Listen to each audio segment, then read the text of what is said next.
All right, hey everyone, Phil Batterson back with another video. Today, let's talk about nutrition versus fueling.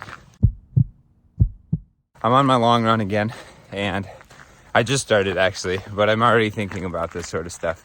And I think there's an important differentiation between fueling and nutrition. So overall, right, you have to consume enough energy to be able to fuel your exercise.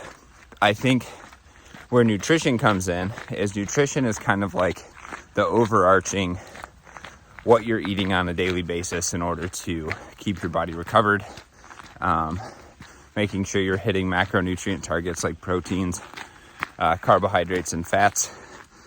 For long distance athletes, I think carbohydrates and proteins are extremely important, and proteins are something that people neglect, especially in the running community, where we think, oh, if I eat a lot of protein, I'm going to build big, bulky muscles. No.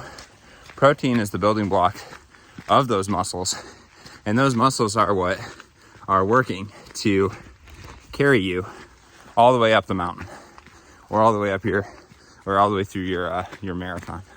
So protein is one of those things where, although it's kind of been stigmatized in a sense, really needs to be focused.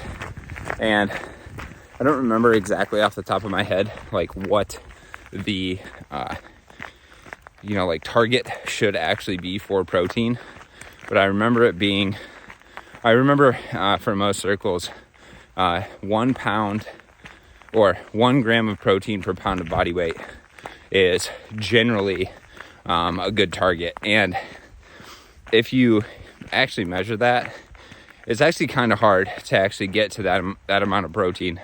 So if you are one of those people like me, who's go busy all the time, kind of missing out, or might be missing out on getting enough protein, and you think you might be, go ahead, track it, see where you're at, and see how far away you are from the actual target. It might be something that could be important for your performance. Back to nutrition versus fueling. So nutrition, like I said, is probably all the things you do and all the things you eat that is going to facilitate recovery and get you enough calories to then allow you to do your next workouts, come back to your next workouts nice and fueled. Fueling for a workout is more, I think, in proximity to the workout itself. So for example, today I opted to eat a bagel with some peanut butter before coming out here, because I knew that was going to have a good amount of carbohydrates in the bagel and then fats in the peanut butter to kind of slow down the absorption of those carbohydrates into my system, so I could get a nice long slow bleed of carbohydrates into my system while I'm doing my long run. During exercise, fueling generally looks like eating more carbohydrates, mostly carbohydrates. So what I have is I have my vest on today, and in these water bottles I have just Gatorade. So in the serving size that I have in my bottles, it's about 25 grams of sugar or carbohydrates, and I plan on basically drinking 1 bottle per hour. The reason for that is I'm not going too intense today, so I don't need as many carbohydrates as if I were going super hard for a really long time. The general recommendation, for exercise that lasts longer than an hour is anywhere from 60 to 90 grams of carbohydrates per hour. And that number can actually go up depending on how well you've trained your intestinal system to actually absorb carbohydrates. So for example, the Norwegian guys, the really good triathletes, Christian and Gustav, I've heard can push higher than like 150 grams per hour.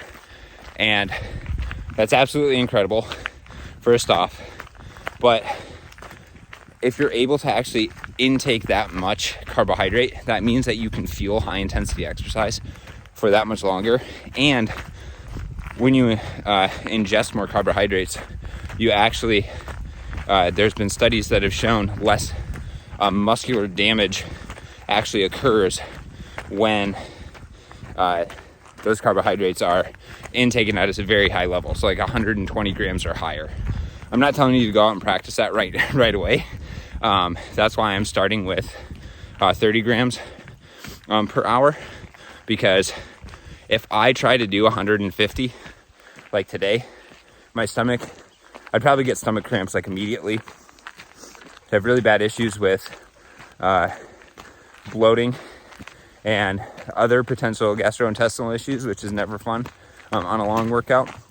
So those are just a little tidbits of information on the differences between nutrition and fueling. Oh, and I guess the last thing I can talk about is post exercise fueling. So I know that this idea of a anabolic window has kind of been debunked in a sense, but after exercise, your body is pretty primed to uptaking and delivering both easily digestible proteins and carbohydrates to the working muscle. So something that I like to do is almost immediately following a workout, after the cool down, I'll have upwards of 20 grams of protein mixed into something that's going to have, relatively high carbohydrates. And the reason for this is that I want to start resynthesizing my muscle glycogen and my proteins as soon as possible. So by attaching the habit of consuming those supplements right after a workout, I'm better able to hit my protein targets and my carbohydrate targets. All right, so I know that was a lot, but if you have any questions, need any clarifications, leave a comment section down below. If you're enjoying these videos, please subscribe. Really helps me out. All right, we'll catch you in the next one.